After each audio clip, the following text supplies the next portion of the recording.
Italy and the supercar. It's impossible to separate one from the other. The most powerful and the most exquisite automobiles coming from the land of art, passion, and of course, an undeniable addiction to horsepower. On this episode of Rides, it's off to Italia for the first in-depth look at what some would say is the most super of all supercars on the road today. With only a few thousand made and sold to date, it's one of the reasons why dreams exist.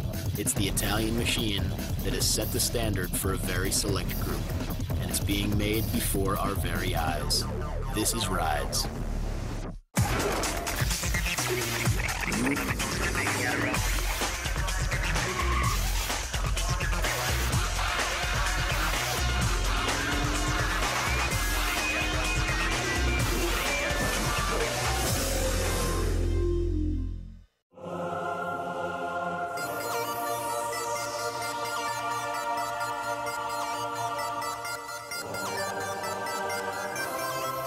You flash your headlights and these people move out of the way at 180 kilometers, 200 kilometers, and it's incredible.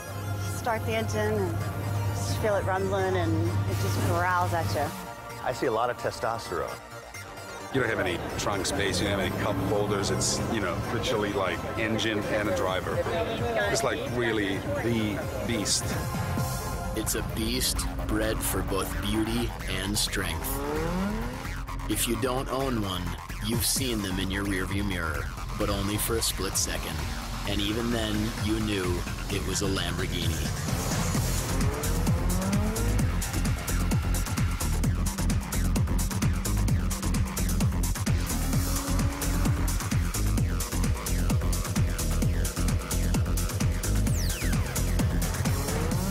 Lamborghini is the king of exotics to me. My boyfriend traded me for a Lamborghini. I understand after driving in it. I'm fine with it. It's amazing how there are only a few Lambos, but there are a lot of stories about them. The first Lamborghini I drove was Mike Tyson's. I was about 9 years old. I just learned how to drive stick shift. Once you sit in the first time in your life, when you feel acceleration, it's like, it's just crazy.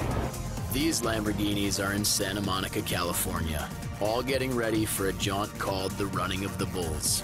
It's an annual road trip, an American celebration of an Italian legend. And it's that Italian part that a lot of these owners are into, knowing that their car comes from a place where a great deal of heart goes into every handcrafted ride. And a lot of passion, That's one thing cool about the Italian manufacturers. Everything the Italians do in life, they really pour their heart and soul into it, and I think it shows in the cars. So now we make our way from Southern California to Santa Agata Bolognese, the home of a certain factory, a certain museum, and of course, a very certain bull. Lamborghini Automobili is the place that honors and builds, with the Lamborghini Museum and factory standing as symbols of both the past and the future. Since 1963, the plant has turned out only a relative handful of cars, each one, in its own way, a work of art.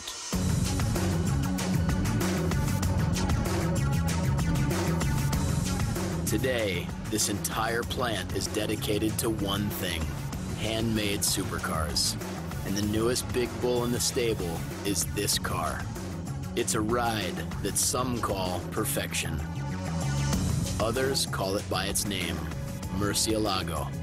With a $273,000 price tag, its 48-valve V12 engine hits speeds of over 200 miles per hour. The Murcielago was designed by a relative newcomer, Luke Donkerwolke. I went to Porsche, I went to other famous car companies, I went to Ferrari, and I never imagined coming to Lamborghini because it was always this mythical company that you don't know exactly where they are. And the first time I crossed the gate, it was actually to work here, and I couldn't believe it. I always thought I was going to wake up, and it was not real to be here making a Lamborghini. And the Lambo he made was the Murcielago, a hit of a car that quickly spawned a roadster prototype. We showed in Detroit as a concept car. Not sure if people would want to accept now a car which was so uncompromising. The result was so positive, the feedback, that we decided to basically go for it. And so now they're going for it, building Murcielago Roadsters. So if ever there was a Lambo to follow through assembly, it would be this car. And with all of the leather, the forged engine parts, the hand-built body, the chassis, and the rest of the supplies fully in stock, it's time to build a new Murcielago Roadster. The carbon fiber shell on its tubular steel chassis combines for a lightweight but extremely rigid body. As it's rolled onto the official assembly line, it'll be hit with everything from wiring, braces, suspension, an Italian leather interior, and a state-of-the-art powertrain.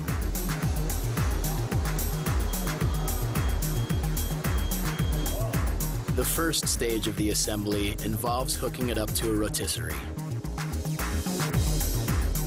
Another preliminary move is all about protecting the finish. And it's not an ordinary run-of-the-mill paint job. The shell comes pre-painted from Milan, and you can choose from 20 stock colors.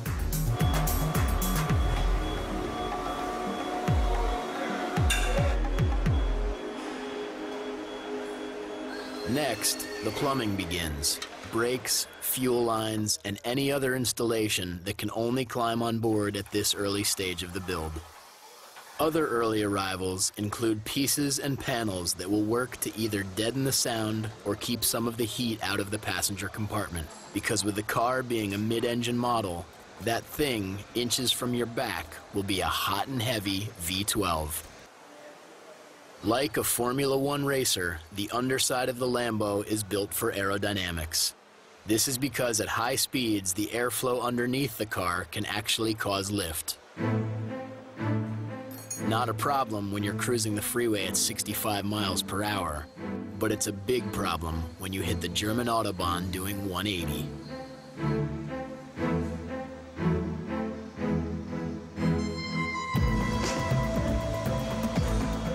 This crew has to be careful. They're handling a very expensive piece of art, with the quarter panels and the rear bumper each coming in at 10 grand a piece. With prices like that, it's easy to see where the term supercar came from. Creating a supercar is one thing. Creating one with this much history and mystique is yet another animal, especially if you're the one designing the car. I remember always the cover of this Lamborghini Portofino, and the title was "Are you man enough to drive this?" And this is all about Lamborghini. Is that Lamborghini, you don't drive them. Lamborghinis let you drive them, and but you have to be good enough to drive them. To many Lamborghini owners, there's really only one man who's good enough to drive them. His name is Valentino Balboni, and there's no doubt that he is part of the mystique of this car. While we'll get into his line of work a bit later, we will say this about the man. He probably has the coolest job in the entire automotive world. And the ongoing build of our Murcielago Roadster, well, it's time to take the bull by the horns and move it along.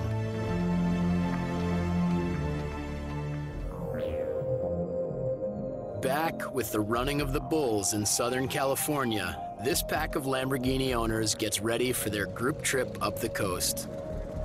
We want to hear even more about them and their rides, but before that, we have to return to this beauty's problem. She claims she was part of a very interesting swap. I'm an actress on Nip Tuck. I play a girl named Kimber Henry, and I was last year traded for a Lamborghini. My boyfriend traded me for a Lamborghini. And so that's why Lamborghini invited me out. I understand after driving in it. I'm fine with it. Just get in, forget about the world.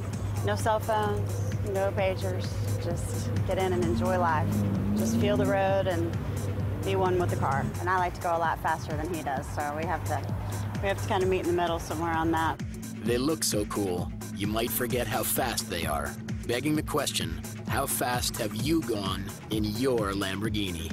I've only driven it about 100. 140?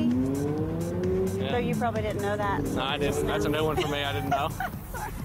The fastest I've been is towards Vegas, 160 miles an hour. So if an average car makes that trip in 6 hours, how long does it take in a Lamborghini? 3.5 hours. We made some stops, fill up gas. Last year we had a Candy Apple SV with about 600 horsepower, and we did 187.5. Since everybody near a Lambo has amazing tales of speed, we might be ready to examine the Major League. Checking in with that man named Valentino Balboni. Having spread the question throughout our California brigade, it's time to ask him. I think 345 km/h.